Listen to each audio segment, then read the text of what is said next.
sir. Yes, sir. We live. We back, man. Welcome back.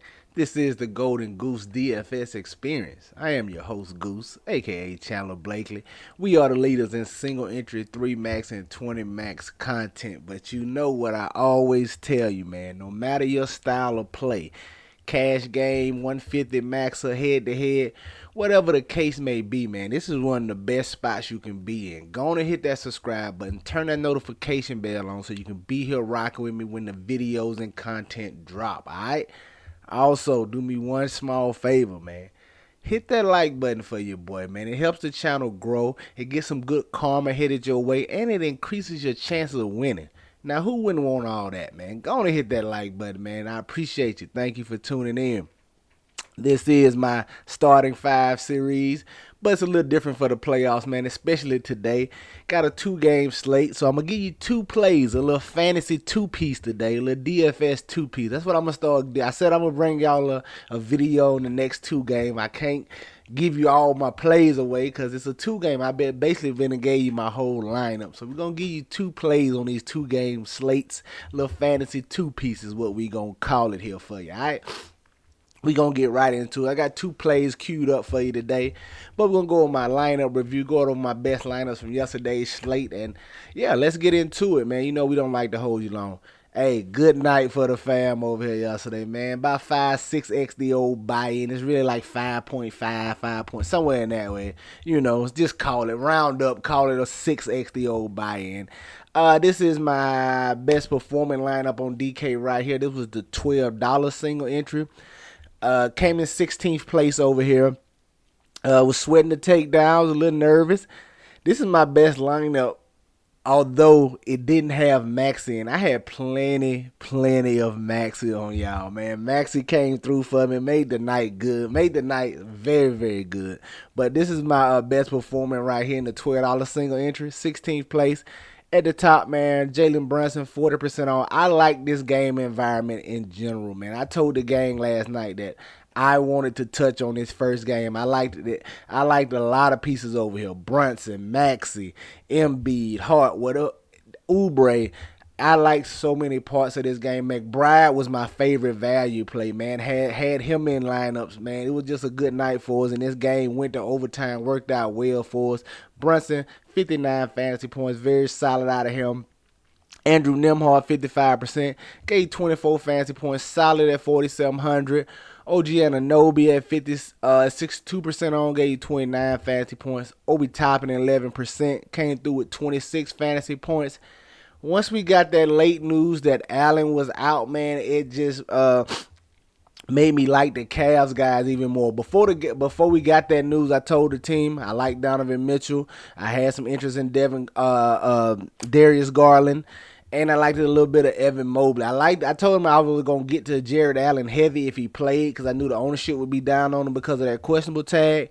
But we got him ruled out, so that switched up some things for me. That made me want to get to Mobley as a pivot from Bobby Portis because I knew Bobby Portis was getting so much ownership before that news. But looks like a lot of people got to Mobley as well, though. 44% on in this particular contest, 45 fantasy points from him. Darius Garland finally had a good one, man. 20% on. He dropped 37 fantasy points here in this spot. Definitely was a solid play. Chris Middleton, man, just had it. Middleton, Portis.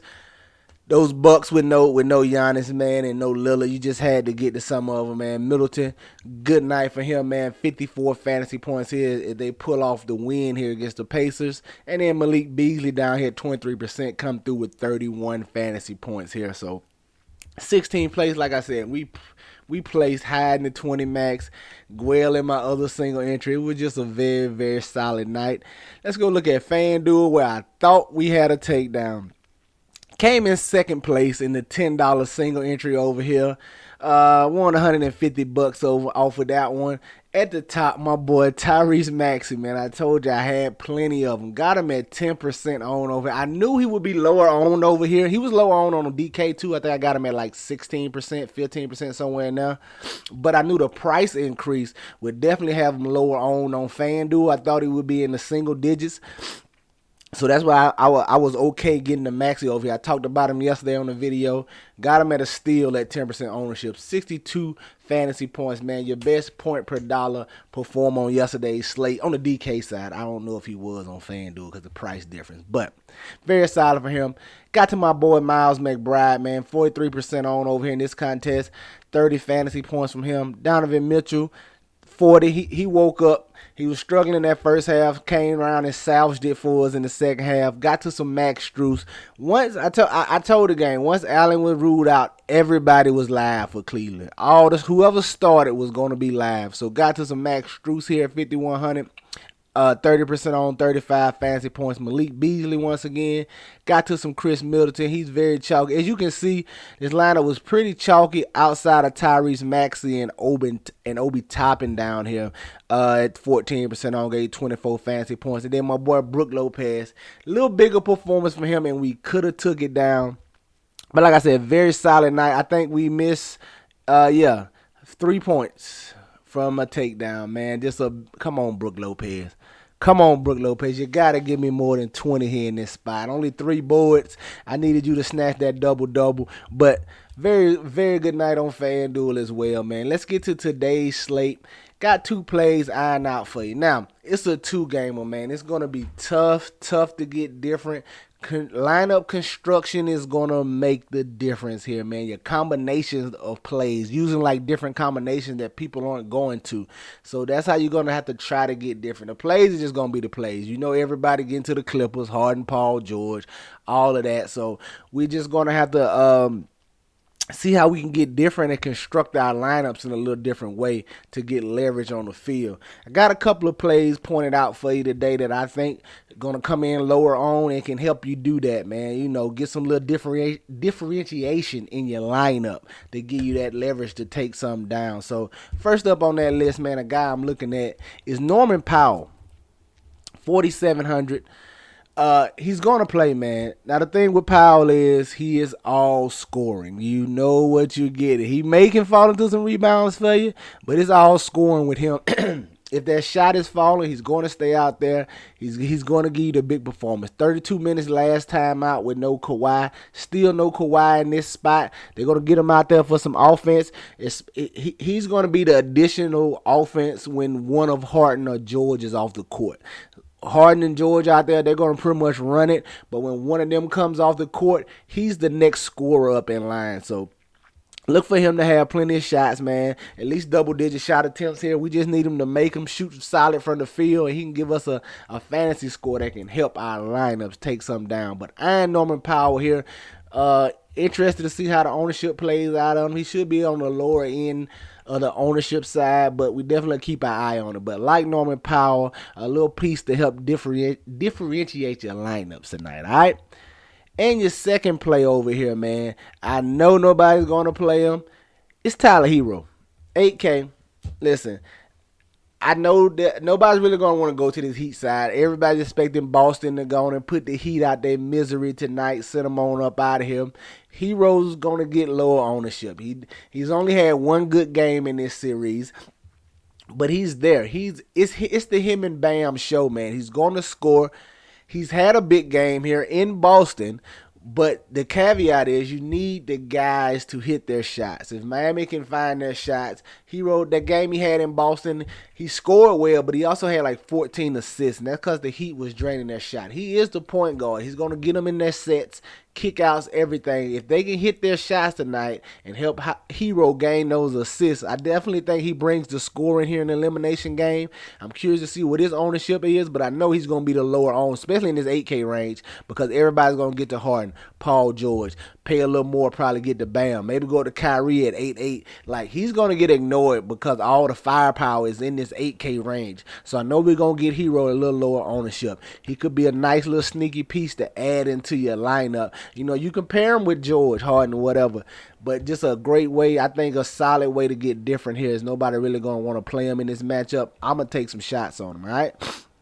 So there you have it, your 2-piece on DK, Tyler Hero and Norman Powell, all right? Let's go look at FanDuel and see what we're looking at over here. At the top, that's right. Still playing Russell Westbrook, man. I'm going back to him. I done played him so much this first round, man. He has not hit like a big game for me. Let me down in the spot and just been middling performance the rest of the game. Going right back to him. I'm hoping for that reason alone, ownership is down on him, man. If Westbrook, if he gets out there and he's in a groove, he's making things happen, they're going to leave him out there, man. They can go small here and take Zubac off the court if they want to. Don't know if they will because they kind of have a size advantage down there against Gafford. But Westbrook should be in that. He can play anywhere from 20 to 30 minutes. That's his range, man. 20 to 30 minutes is the Westbrook range, depending on how he's playing and what he's happening out there. I like going back to him. Hopefully, I can get him at a little lower ownership. It's going to be hard to find somebody that's super low on that's relevant. You can get a bench guy that's going to play 10 minutes, but somebody that's going to actually play solid minutes on a 2-game slate, it's going to be hard to get somebody that's super low on, but you want to hopefully we can find some pieces towards that lower end of the ownership pool. I think Westbrook could be one of those plays. Definitely got my eye on him here in this spot. And then the other guy I don't mind going back to is Nikola Jovic, man. No Jaquez here in this spot. Just another body on that Miami injury report. Should solidify a little more minutes for Jovic here. Maybe Highsmith picked up some minutes, but I like Jovic. He was playing well. Stunk it up the last game, only played like 14 minutes as they got blew out, just got manhandled by these Celtics. And that's a very real possibility again. But I see Jovic being out there for at least 30-plus minutes here in this spot. He's one of their better options. He's been playing well. They're going to need all hands on deck for this win or go home situation. I like going back to Nikola Jovic. Hopefully the ownership is down on him because of that bad game. I know, people are so the recency bias in the playoffs is very, very real. So him having a bad game last time, I know is going to take his ownership down. So I got some interest in Nikola Jovic here. All right, there you have it, man. Your two-piece on FanDuel, Nikola Jovic and Russell Westbrook, man. Get you some exposure to these guys. Get them in your player pools. Y'all know any questions, comments, or concerns, hit me up below in the comments section. I'll respond when I see it. Or you can hit me up on Twitter. That same rules apply over there. When I see it, I will respond. All right? That's going to do it for us here today, man. Y'all know the motto. Chances make champions. Y'all green up. I'll catch y'all next time, all right? Let's get it.